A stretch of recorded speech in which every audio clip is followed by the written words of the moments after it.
Hey, what's up guys? So we're back with another SCP Foundation video. If you're new, channel, welcome.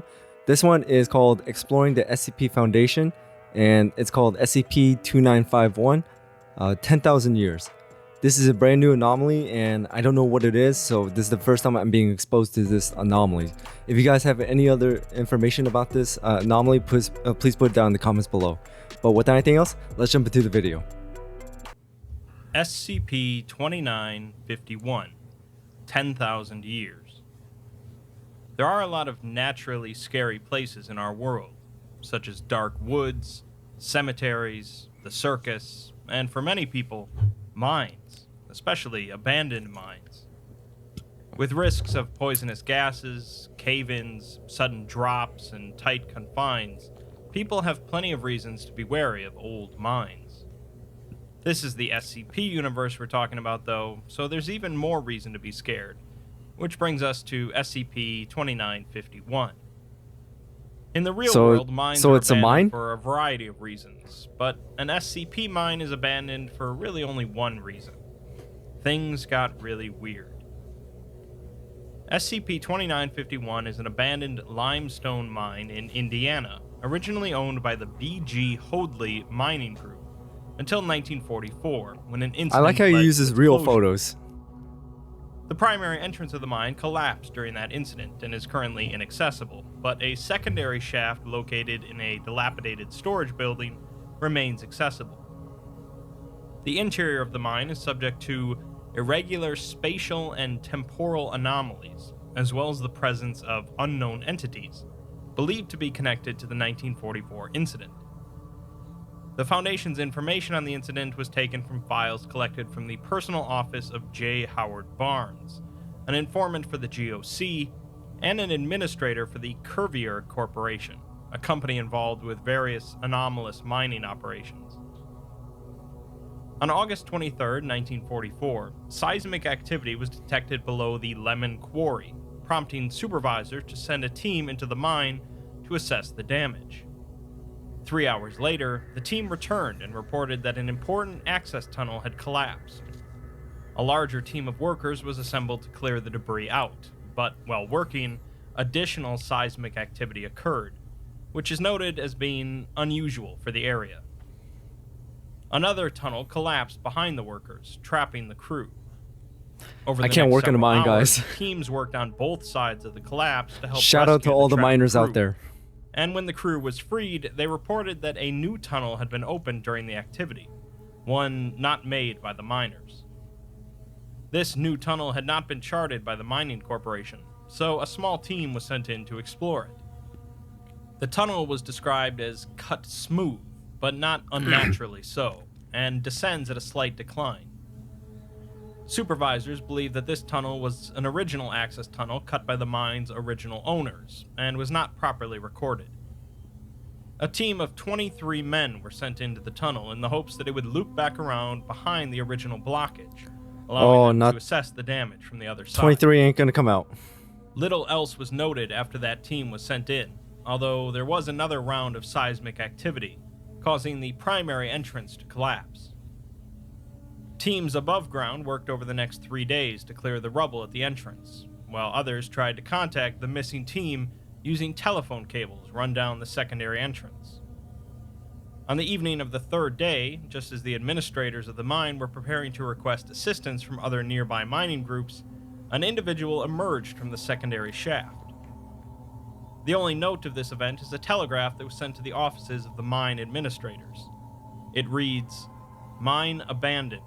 Tunnels remain collapsed. 23 lost. One of them came up the shaft. We tossed it back down. Wasn't right." After that incident, the mine was left to sit for 44 years, until 1998. That's a cool image. On June 4th, 1998, low-level seismic activity was detected near a Foundation cool cabin site, art.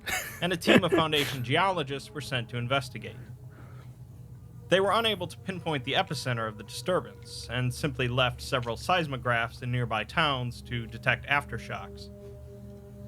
2 weeks later, a missing persons report was filed with local police for a Tevin Napier, a 15-year-old student who had disappeared after he and his friends had been trespassing in the abandoned Lemon Quarry. That's why you don't Teams trespass onto searched the private quarry, property. eventually discovering the secondary access shaft underneath the maintenance building, which was now unsealed. A search and rescue team began a descent into the shaft, expecting to find the boy's body, but had to postpone the search due to requiring longer equipment, as the shaft was simply too deep. The original recorded depth of the shaft was around 120 meters, but the rescue crew estimated the depth to be around 240 meters. Eventually, after getting longer equipment, the rescue crew descended to the bottom of the shaft, but failed to find the boy's body. While down there, however, they quickly reported feeling agitated, and a feeling of doubt about their perception of the mine. The 5-man crew occasionally reported there being 7 or 8 members of the team, and one member said that they were here to look for gold.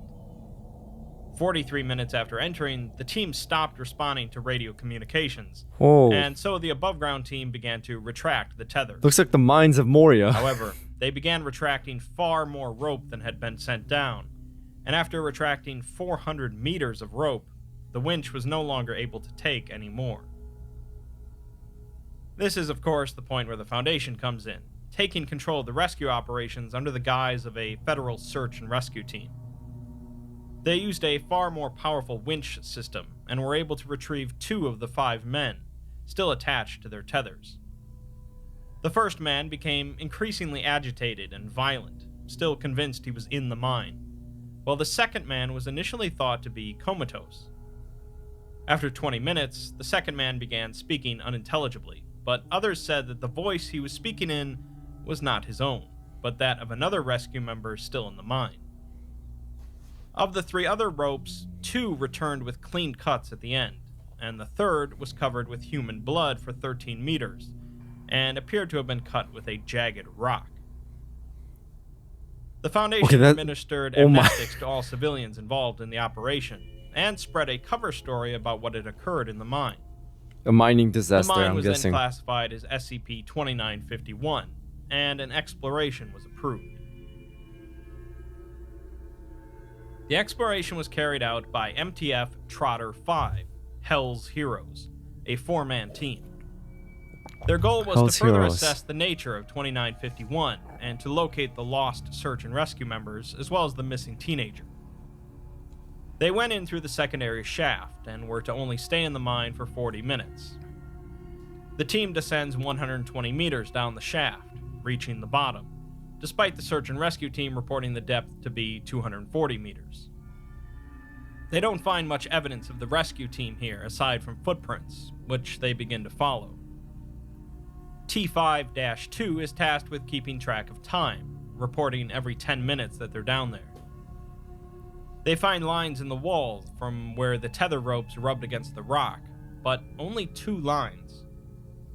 Sometime later, T5-2 reports that they've been down there for 10 minutes, which surprises T5-1, who feels that they've been down there for longer. As they make their way through the secondary access shaft, so it sounds like the mine just messes force with your them mind. into a single file line. And sometime later, T5-2 says that they've been down there for 17 minutes. T5-1 confirms that that number really isn't right, suggesting that a temporal anomaly is at work. The team sees a light in the distance and hears something deep below them, possibly more seismic activity, but T5-5 says that definitely isn't right. The team hastens their pace toward the light to avoid a cave-in, with T5-4 suggesting that perhaps the light belongs to the lamps of the lost rescue members. T5-6 asks what the time is, and T5-2 says they're still at 17 minutes. The team begins to bicker as a panic rises, and their problems grow as the tunnel seems to shrink around them and their lights go out.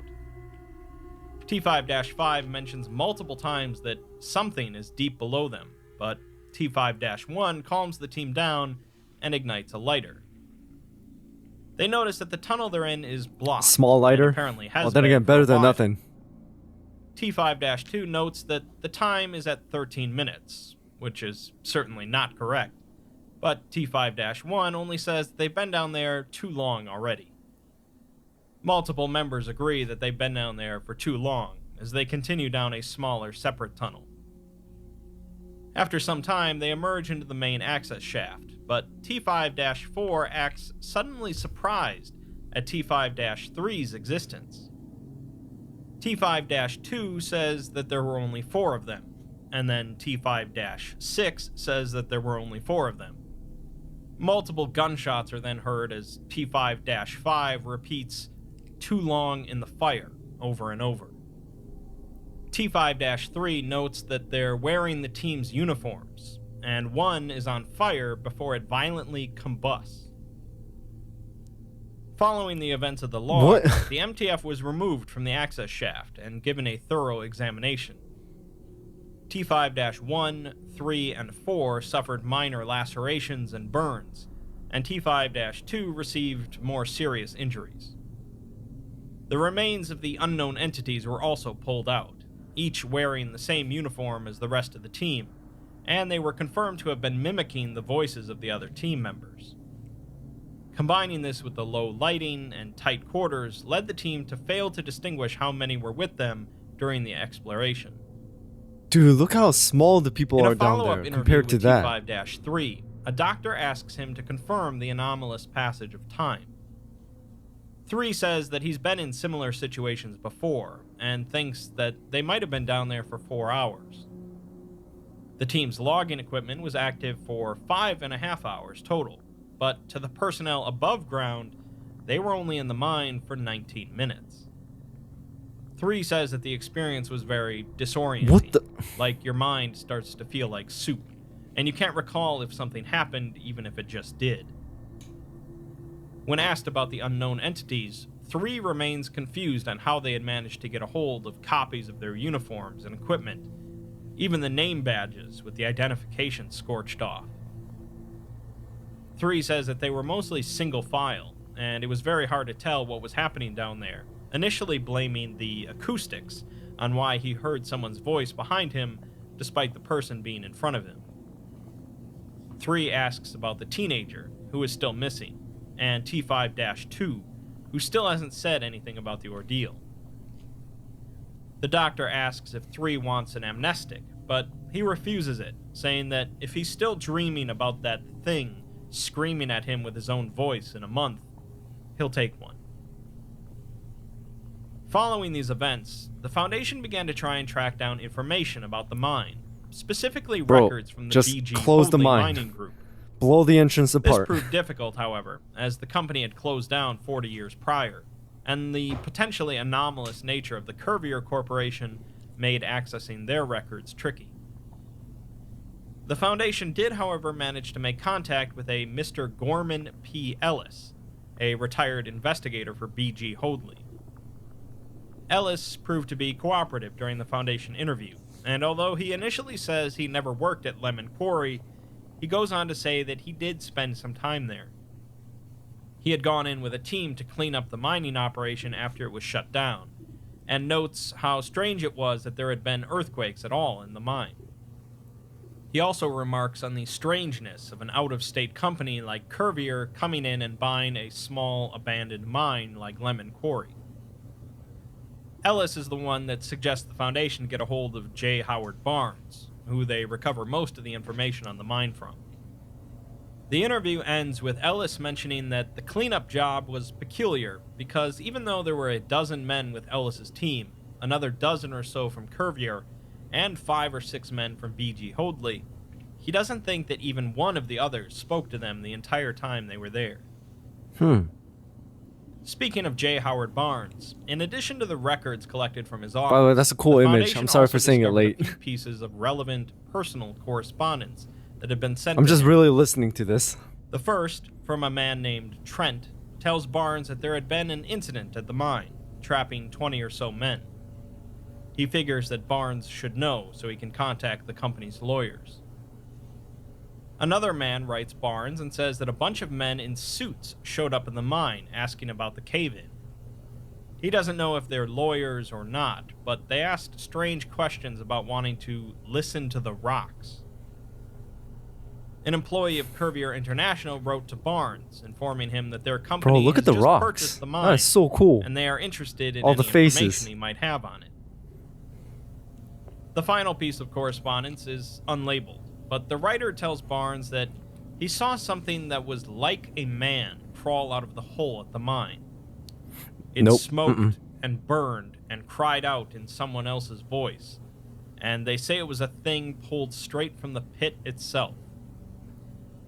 They write that another man had said that the pillars that support the world will crack and crumble, and the foundation will become loose. What lies below will become accessible, and its might will fall upon the meek. The writer says that they saw this with their own eyes, and know it is true. They can still hear the thing's words, screaming like a wild dog. 10,000 years in the fire. The final addendum is a letter that Norman Ellis wrote prior to his death in 2003, discussing the mine with an unknown recipient. Ellis writes that 23 poor boys got stuck behind that wall during the collapse in 1944, and they could hear them shouting for days while the rest of them did nothing. Ellis discusses what it's like to be in a mine during a blackout, when your eyes try to adjust to the dark around you, but there's nothing to adjust to because there's no light. Then you start to hear things that aren't there. Voices, or animals, or any number of things. So they start going mad. Some will wander and get lost. Some will fall into a shaft or crevice. And then it gets real quiet. He also mentions the tunnel that they had found before the collapse. The uncharted one that was cut smooth. Ellis says that it didn't look dug by tools, and he doesn't know what's down there. He finishes by writing that he hasn't thought much about hell, but he thinks that they deserve it, because whatever happens to those missing men was their fault for doing nothing, and the dark changes people. So, long story short, it's not a portal to hell in the conventional sense, although what people go through that get trapped down there could be described as hell. But it's very close to the anomaly description inside of the and mind experience. changes and warps the trapped individuals, leaving little behind of their former selves. In an attempt to become freed, the anomaly copies the clothing and voices of those that enter the mind, but so far it hasn't been especially effective, as the entities are now far from human. As I said, abandoned mines are creepy and risky places for a lot of reasons in real life, but the SCP universe really ramps things up. Being trapped in a dark mine shaft could make a day feel like a week, but being trapped in an anomalous mine shaft could make a day feel like 10,000 years.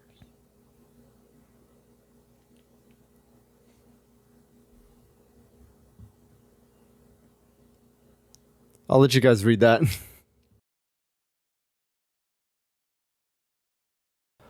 Alright, so